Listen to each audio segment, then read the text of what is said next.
സജീഷ് ഒരു കാര്യം ചെയ്യ്, നിങ്ങളുടെ വീട്ടിലാ ഇത് പറ്റിയെന്ന് വരികിൽ നിങ്ങൾക്കും കാരണവന്മാരും മക്കളും പിള്ളേരും ഒക്കെ ഉള്ളവരല്ലേ? നിങ്ങളുടെ വീട്ടിലാ പറ്റിയെന്ന് വരി നിങ്ങൾക്ക് എത്ര വിഷമം ഉണ്ടാവും? നിങ്ങൾക്ക് എല്ലാവർക്കും അറിയാമായിരിക്കും SK സജീഷിനെ. CPM വേണ്ടി ചർച്ചയ്ക്ക് വന്നിരിക്കുന്ന ആളാണ്. സ്ഥിരമായിട്ട് വന്നിരുന്നിട്ട് ഇങ്ങനെ ഇരുന്ന് മെഴുകുക. പിന്നെ ഇതുപോലെ നിലവാരം കുറഞ്ഞ കോൺഗ്രസ്സിലുണ്ട് BJP യിലുണ്ട്, പക്ഷെ അവരെല്ലാം കടത്തി വെട്ടുന്ന നിലവാരം കുറച്ചൊരു മനുഷ്യനാണ്. കാരണം ഒന്നും നടക്കില്ലെങ്കിൽ തെറി വിളിക്കുക, ലാസ്റ്റ് ഇറങ്ങിപ്പോകാൻ നോക്കുക. പക്ഷെ ഇന്നലെ മൂപ്പർക്ക് ഇറങ്ങിപ്പോകാൻ കഴിഞ്ഞില്ല. കാരണം അപ്പുറത്തിരിക്കുന്നത് സംസാരിച്ചത് കുറച്ചു കാലം മുന്നേ ആനയാക്രമണത്തിൽ മരിച്ച അജീഷില്ലേ, അജീഷിന്റെ ബന്ധുവാണ്. എന്റെ കൊച്ചാ മരിച്ചത്, നിങ്ങളുടെ കൊച്ചല്ല മരിച്ചത്, അത് എന്റെ കൊച്ചാ മരിച്ചത്. എന്റെ ചേട്ടന്റെ കൊച്ച എന്നെ നോക്കണ്ടവനാ, അവനാ മരിച്ചത്. മര്യാദയ്ക്ക് വർത്താനം പറഞ്ഞ എന്നാന്ന് വെച്ച് കഴിഞ്ഞാല് കൃഷിക്കാരൊക്കെ പൊട്ടന്മാരായിട്ട് കണക്ക് കൂട്ടരുത്. സജീഷ് ഇനിയെങ്കിലും സംസാരിക്കുമ്പോൾ കുറച്ച് നിലവാരം കാണിക്കണം. കാരണം അപ്പുറത്തിരിക്കുന്നത് രാഷ്ട്രീയക്കാരാണെങ്കിൽ ഓക്കെ, ഇത് രാഷ്ട്രീയക്കാരല്ല, ആനയുടെ ആക്രമണത്തിൽ മരണപ്പെട്ട ആൾക്കാരുടെ ബന്ധുക്കളായിരിക്കുന്നത്. കുറച്ച് നിലവാരം കാണിക്കണം. ഞാൻ പാട്ടത്തിനടുത്ത് ഒരേക്കർ വയല് കൃഷി ചെയ്തിട്ട് എനിക്ക് 5 കിൻഡല് നല്ല കിട്ടിയ മയിൽ ഊരി തിന്നത്. നിങ്ങൾ ഫോറസ്റ്റുകാരോ നിങ്ങൾ ഉദ്യോഗസ്ഥന്മാരോ വന്ന് നോക്കിയോ? നിങ്ങൾ AC-യിലിരുന്നാ പോരാ, അവിടെ കുറെ മൃഗസ്നേഹികളുണ്ട്. അവരുടെ AC-ന്ന് ഇറങ്ങിയിട്ട് ഈ വയനാട്ടിൽ വാ, ഞാൻ കൊടുക്കാം അവന് താമസിക്കാൻ സ്ഥലം, വാടകയും കൊടുത്തിരിക്കാം, അവന് 1 മാസം അവിടെ ഞങ്ങൾ ജീവിപ്പിക്കാം. പറ്റുമോ?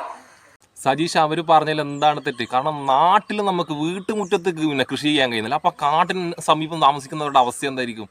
ഇത്രയും കഷ്ടപ്പെട്ട് കൃഷി ചെയ്തിട്ട് ഒന്നും കിട്ടൂല്ലെങ്കിൽ ഈ വന്യമൃഗങ്ങൾ വന്ന് ഇത് ചെയ്യുമ്പോൾ അവർക്ക് ദേഷ്യവും അവരുടെ സങ്കടമല്ല അവർ പറയുന്നത്. പിന്നെ അവർ പറഞ്ഞ ശരിയാണ്. കാരണം കുറച്ച് മൃഗസ്നേഹികളുണ്ട് AC-യിൽ ഇരുന്നിട്ട് ഇങ്ങനെ മൃഗത്തിന് വേണ്ടി വാദിക്കുന്നത്. നിങ്ങൾ ആ വയനാട്ടിൽ ഇവർ താമസിക്കുന്നവർക്ക് പോയി താമസിക്കുക. നിങ്ങൾ ഒരു ദിവസം രാത്രി നിൽക്കില്ല, നിങ്ങൾക്ക് മൂത്രം ഒഴിക്കാൻ വേണ്ടി ഇറങ്ങാൻ കഴിയില്ല, അത്രയ്ക്ക് പേടിച്ചു പോകും നിങ്ങൾ. അവിടെയാണ് ഇത്രയും കാലാകാലങ്ങളായി അവർ താമസിക്കുന്നത്. എന്നിട്ട് നിങ്ങൾ അവരെ ആക്ഷേപിച്ച് സംസാരിക്കുന്നത്. ഞങ്ങളുടെ നികുതി പൈസ കൊണ്ടാ ഈ മന്ത്രിമാരും MLA-മാരും പിന്നെ മുഖ്യമന്ത്രിയും പ്രധാനമന്ത്രിയും എല്ലാവരും ജീവിക്കണ. ഇവിടുത്തെ കൃഷിക്കാരന്റെ നികുതി പൈസ കൊണ്ടാ. സ്റ്റേജിൽ കയറുമ്പോഴേ കൃഷിക്കാരനും കർഷക തൊഴിലാളി നാടിന്റെ നട്ടല് വോട്ട് ചെയ്ത് ജയിച്ചു കഴിയുമ്പോ എന്നതാ അവർക്ക് എന്തെങ്കിലും തരുന്നുണ്ടോ?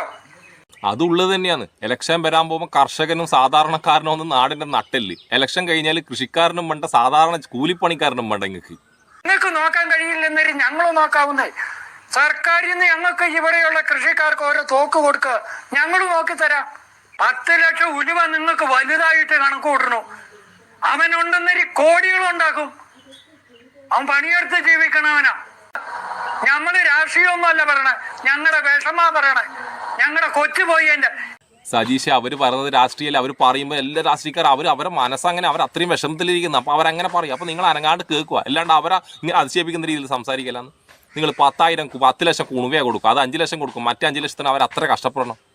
പിന്നെ നിങ്ങൾ ജോലി കൊടുക്കുന്നത് ഒരു മനുഷ്യൻ്റെ ജീവന് ഉള്ള വിലയാണോ ഇത്? അല്ലല്ലോ. അതെല്ലാം ഒരു താൽക്കാലിക ഒരു ഇതിന് വേണ്ടി ചെയ്യുന്നില്ലേ?